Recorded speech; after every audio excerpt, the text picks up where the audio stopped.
Dober dan. Vlada je danes obravnavala kar nekaj tem, ki so pomembne z vidika Ministrstva za finance. 4 bi vam rada podrobneje predstavila. Začela bom z izhodišči za jutrišnje srečanje s komisarko Vestager. Ponovno smo opravili razpravo o različnih možnih opcijah. Vlada je zavrnila kakršnokoli obliko prodaje, torej tudi tako imenovani pred IPO postopek, o katerem sva s komisarko podrobneje govorili na zadnjem sestanku.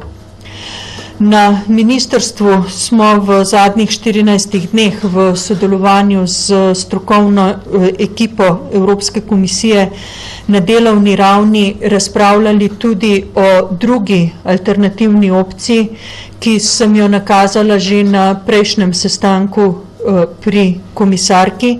Gre za nadomestitev obveznosti prodaje hčerinskih firm na Balkanu z tako imenovano finančno kompenzacijo.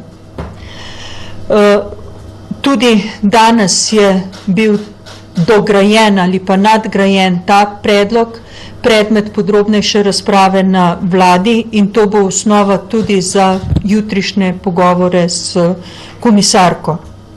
Najprej bi rada še enkrat poudarila, da ne bo kakršnihkoli nejasnosti, da niti v pogovorih s komisarko, niti na vladi, niti pri pripravi izhodišč ni bilo govora o kakršnikoli kazni, ki bi jo država plačala za neizpolnjeno prodajo NLB-ja.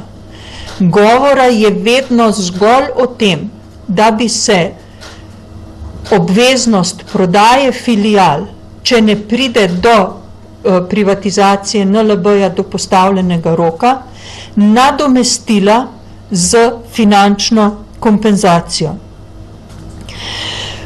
Ta predlog, kot rečeno, nameravam jutri predstaviti komisarki, ker pa je predlog tesno povezan z izvajanjem kohezije, z zagotavljanjem sredstev za nadaljnji razvoj srednjih in malih podjetij, bo v delegaciji za pogovore z komisarko Vestagerjevo tudi ministrica pristojna za kohezijo, gospa Alenka Smrkolj. V čem je bistvo torej tega alternativnega predloga? Bistvo je, da se banko zaveže, da v določenem časovnem obdobju, kakšno je to obdobje, je stvar dogovora oziroma stvar pogajanj,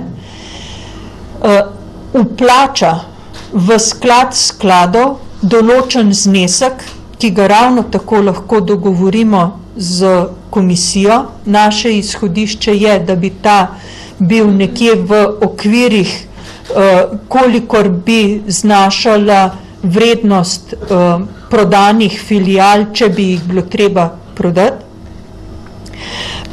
In da bi ta okrepljeni sklad skladov lahko zagotavljal dodatne vire za financiranje nadaljnega razvoja predvsem malih in srednjih podjetij. Zaradi zagotovitve, da NLB ni v konkurenčno boljšem položaju, kot so druge banke, NLB ne bi smela sodelovati v instrumentih, ki bi jih ponujal podjetjem ta sklad skladov preko finančnih institucij oziroma finančnih posrednikov, in s tem bi imele druge finančne institucije v Republiki Sloveniji prednost. Ocenjujemo, da je ta predlog v duhu dodeljene državne pomoči in naslavlja vsa tista vprašanja, zaradi katerih je bila v letu 2013 kot ena bistvenih zavez določena tudi zaveza prodaje NLB-ja. Predvsem je šlo za vprašanje kvalitete korporativnega upravljanja. Če bi bilo v nadaljnih pogovorih potrebno, smo seveda pripravljeni v sodelovanju s komisijo poiskati tudi dodatne kompenzacijske ukrepe, ki bi naslovili morebiti še odprta vprašanja oziroma zadrege na strani Evropske komisije. Rada bi v zvezi s tem ponovno poudarila, da v tem trenutku Republika Slovenija in banka izpolnjujeta vse zaveze, ki so bile sprejete v letu 2013 v zvezi z dodeljeno državno pomočjo NLB-ju. In naši pogovori z Evropsko komisijo, ki so konstruktivni, vendar zelo težavni, gredo v smeri, da poiščemo konstruktivno, usklajeno rešitev, da tudi vnaprej ne bo prihajalo do kakršnihkoli kršitev zavez. Želimo pa zavezo, ki ni namenjena vzpostavitvi dobre konkurence na notranjem trgu, ampak sankcioniranju banke, nadomestiti z drugo obliko zaveze, ki pa naslavlja prav to. Zdravo konkurenco na slovenskem finančnem trgu in, če hočete, na notranjem finančnem trgu. Jutri pogovori zagotovo ne bodo zaključeni in jih bomo intenzivno nadaljevali tudi v naslednjih tednih, bodisi na politični, bodisi na strokovni ravni, seveda pa sem dolžna v skladu s sklepi vladi tudi natančno poročati o nadaljnih korakih oziroma o doseženem v pogovoru s komisarko. Nadalje je vlada danes potrdila dva zelo pomembna zakonodajna predloga. Najprej naj omenim predlog zakona o postopku sodnega varstva imetnikov kvalificiranih obveznosti bank. Gre za zakon, ki smo ga pripravili na podlagi odločbe Ustavnega sodišča, ki je ugotovilo oziroma naložilo vladi in državnemu zboru, da sprejmeta zakonske rešitve, ki bodo omogočile učinkovito pravno varstvo imetnikov kvalificiranih obveznosti bank oziroma tako imenovanih podrejencev. Predlog zakona naslavlja vprašanja, ki jih je na nas naslovilo Ustavno sodišče, ureja pravico do dostopa do podatkov, ki bodo tožnikom omogočili pripravo ustreznega tožbenega zahtevka, določa sam postopek, o teh vprašanjih se bo odločalo po postopkih, ki veljajo sicer za gospodarske spore, pravico do vložitve tožbenega zahtevka daje vsem imetnikom kvalificiranih obveznosti, se pravi, ni nobenih vrednostnih omejitev, kakršne so bile v preteklih osnutkih zakona. Predmet sodne presoje pa bo, ali je bila škoda, ki so jo imetniki podrejenih obveznosti utrpeli zaradi izreka ukrepa Banke Slovenije višja, kot bi bila, če ta ukrep ne bi bil izveden. Poenostavljeno povedano, ali bi lahko v insolvenčnem postopku, ki bi bil speljan, če ne bi bilo ustreznega ukrepanja strani Banke Slovenije, imetniki podrejenih obveznosti na boljšem oziroma bi dobili kakršnokoli izplačilo, ali bi ravno tako ostali brez svojega premoženja, kot so v primeru, ko je Banka Slovenije te ukrepe izrekla. Tožena stranka je Banka Slovenije, medtem ko Republika Slovenija nastopa kot stranski udeleženec oziroma stranski intervenient, bo pa se v sodnem postopku odločalo zgolj o tem, ali bi v bistvu lahko prišlo do tega višjega oziroma do nižje škode v insolvenčnih postopkih. Samo višino škode, če bo ta v sodnem postopku ugotovljena, da so imetniki upravičeni do nje, bo izračunala, ker gre samo za matematični izračun, Banka Slovenije in bo tudi izplačala imetnike. Sredstva pa bo zato, da preprečimo monetarno financiranje, založila Republika Slovenija, v posebnem postopku pa se bo potem ugotavljalo, ali je Banka Slovenije pri izvedbi ukrepov ravnala z dolžno skrbnostjo, ali je nastopila kakršnakoli subjektivna odgovornost in vkolikor bo ta subjektivna odgovornost ugotovljena, bo Banka Slovenije dolžna povrniti sredstva Republiki Sloveniji. Na ta način smo naslovili tudi vprašanja, ki jih je v zvezi s tem predlogom zakona postavila Evropska centralna banka. Gre namreč za predlog zakona, ki ga je bilo treba v skladu s pogodbo o delovanju Evropske unije in pa pravili enotnega sistema centralnih bank predložiti v mnenje tudi Evropski centralni banki. Za vse podrobnosti v zvezi s tem zakonom bomo na ministrstvu na razpolago kasneje tekom dneva. Drugi predlog zakona, ki ga je vlada danes potrdila na naš predlog in ga posredovala naprej v Državni zbor, je predlog novele zakona o revidiranju. S tem predlogom zakona v slovenski pravni red prenašamo Evropsko direktivo na področju obveznega revidiranja in pričakujemo, da bo z uveljavitvijo teh sprememb tudi zagotovljena višja kakovost revizij na območju Republike Slovenije. Poleg tega pa z novelo zakona v zakon vnašamo tudi organizacijske spremembe na področju organiziranja Agencije za javni nadzor nad revidiranjem v skladu z skupnimi smernicami, ki jih je izdelalo Ministrstvo za javno upravo na podlagi mnenja Računskega sodišča. Četrta tema, o kateri je danes vlada razpravljala in vam jo želim predstaviti, pa je imenovanje kandidata za nadzornika SDH. Spomnili se boste, da je v mesecu juniju gospa Smolnikar, članica nadzornega sveta, podala odstopno izjavo.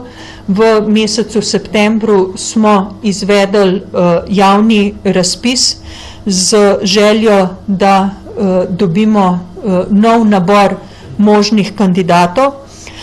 Nabor oziroma javni razpis je izvedla strokovna komisija, vendar pa so se na javni poziv odzvali zgolj trije možni kandidati, od tega 2 kandidata nista izpolnjevala zakonskih pogojev. Zaradi tega komisija ni mogla izpolniti naloge, imela je namreč za nalogo, da mi predlaga možen nabor 3 potencialnih kandidatov, da bi imela tako jaz kot tudi kasneje vlada možnost izbire. Zato sem se odločila, da predlagam kandidata za člana nadzornega sveta po postopku, ki mi ga zakon o SDH-ju omogoča, torej mimo odločitve komisije. Ocenila sem namreč, da bi ponovitev javnega razpisa ne zavlačevala postopek in hkrati ne bi doprinesla k možnemu širšemu naboru kandidatov. Odločila sem se, da za kandidata predlagam gospoda Janeza Vipotnika, ki je bil prijavljen že na spomladanskem razpisu. Z njim je strokovna komisija opravila tudi razgovor in ga uvrstila v skupino 5 možnih kandidatov, se pravi v ožji izbor. Izpolnjuje vse zakonske kriterije, ob tem pa ga odlikujejo tudi dolgoletne menedžerske izkušnje. Je strokovnjak tako na področju korporativnega upravljanja kot na področju upravljanja premoženja in pa upravljanja terjatev in pričakujem, da bo tudi Državni zbor predlog tega kandidata podprl.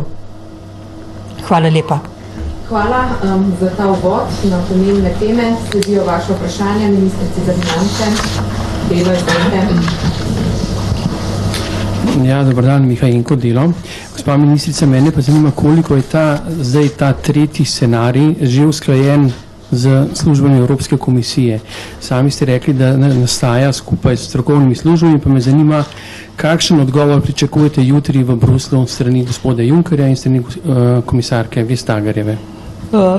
Moja obveznost jutri je predvsem pri komisarki Vestagerjevi. Gre za predlog, ki je bil oblikovan v Sloveniji in dodelan v skladu z pripombami na prvoten predlog, na naš prvoten predlog. Kot sem omenila že prej, so pogovori sicer konstruktivni, ampak težavni. Zaradi tega ne pričakujem, da bomo jutri že v celoti uskladili. Želim pa si, da bi imeli jutri možnost v vseh podrobnostih predstaviti ta predlog in po potrebi identificirati še odprta vprašanja, ki bi jih potem naslovili na tehnični ravni. Zagotovo pa je pričakovati, da bo komisija še vedno preverjala možnosti za izpeljavo kakršnihkoli privatizacijskih postopkov. Hvala. Morebitno naslednje vprašanje za ministrico za finance. Vse jasno? Če ne vprašanje, izvolite, ja. Zanima me, rekli ste pri podrejencih, zakon o podrejencih, da bodo imeli dostop do podatkov, to pomeni dostop do metodologije, tisto, kar je bilo v bistvu vedno jabolko spora že do zdaj. Dostop do informacij bo podan dvostopensko. Najprej bo po uveljavitvi zakona Banka Slovenije na spletnih straneh morala objaviti podatke, ki so tudi sicer javne narave, in na tej podlagi bodo lahko, bom rekla, se potencialni tožniki odločali za vložitev tožbe, medtem ko bodo do podatkov, ki so bodi si poslovna, bodi si bančna skrivnost, lahko tožniki dostopali na podlagi sklepa sodišča neomejeno. Če ni več vprašanj, hvala ministrici za finance. Hvala vam, nasvidenje. Mi pa nadaljujemo kot najavljeno z izjavo predsednika vlade. Dobar dan, želim. Dobar dan. Torej, izjava predsednika vlade, gospodina Cerarja. Želim vas obvestiti o dveh pomembnih odločitvah vlade. Prvič, želim sporočiti, da sem danes na seji vlade zahteval, da vlada nemudoma, to se pravi danes, razreši 3 člane sveta UKC Ljubljana, ki v svetu predstavljajo ustanovitelja in namesto njih imenuje 3 nove člane. To odločitev je na mojo zahtevo danes vlada soglasno sprejela.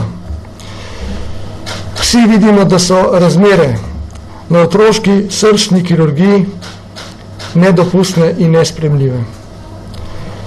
To kaže, da so vodstvo UKC Ljubljana dokončno ušle iz rok vse niti nadzora. Še zlasti mislim tako, kot sem dejal, zato ker sami po svoji strokovni plati ocenjujejo, da težav ni. To je naravnost neverjetno in seveda evidentno ne drži. Zato pričakujem, da se na čelo UKC Ljubljana imenujejo ključne, kompetentne in zaupanja vredne osebe. Na ta mesta moramo imenovati ljudi, ki bodo v tem res velikem in zapletenem ustroju dovolj močni, pogumni in odgovorni, da bodo zasledovali predvsem interes in potrebe pacientov.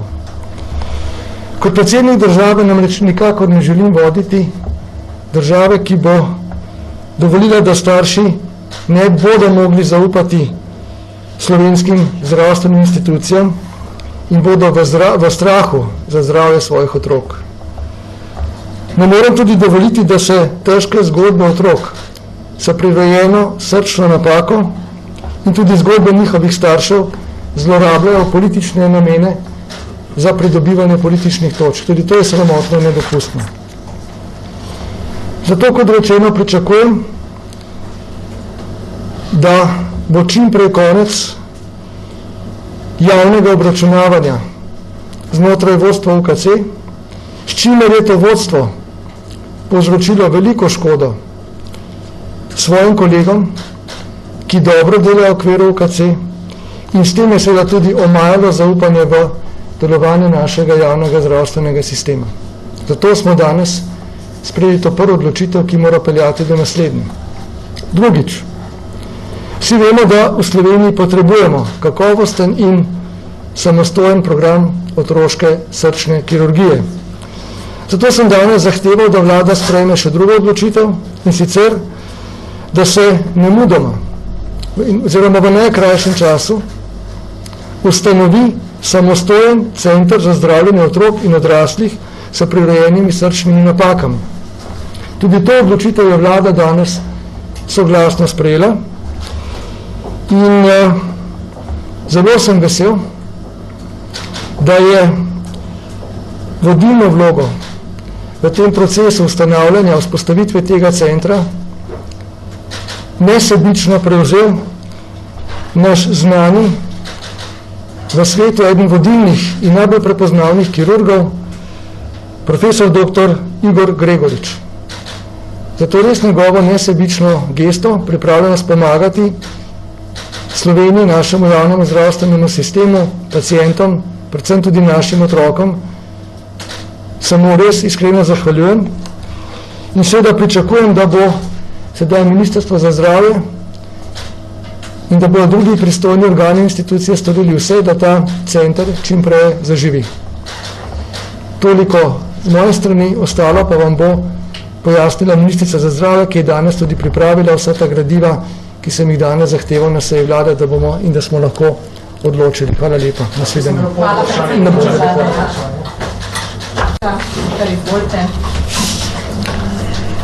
Dovolite mi, da vam najprej kot človek in še posebej kot mama povem, da sem globoko pretresena in prizadeta, ker so osebne razprtije zdravnikov v programu zdravljenja otrok s prirojenimi srčnimi napakami zaslepile plemenit cilj, to je skrb za zdravljenje in zdravje naših otrok.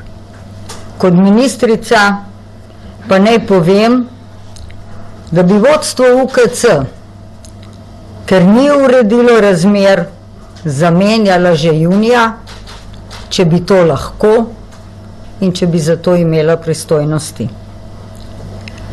Zato pa sem danes vladi predlagala zamenjavo ostalih 3 članov sveta zavoda, ker je to pomembno za uresničevanje ustanoviteljskih pravic, ki jih v imenu Republike Slovenije upravlja oziroma zagotavlja vlada.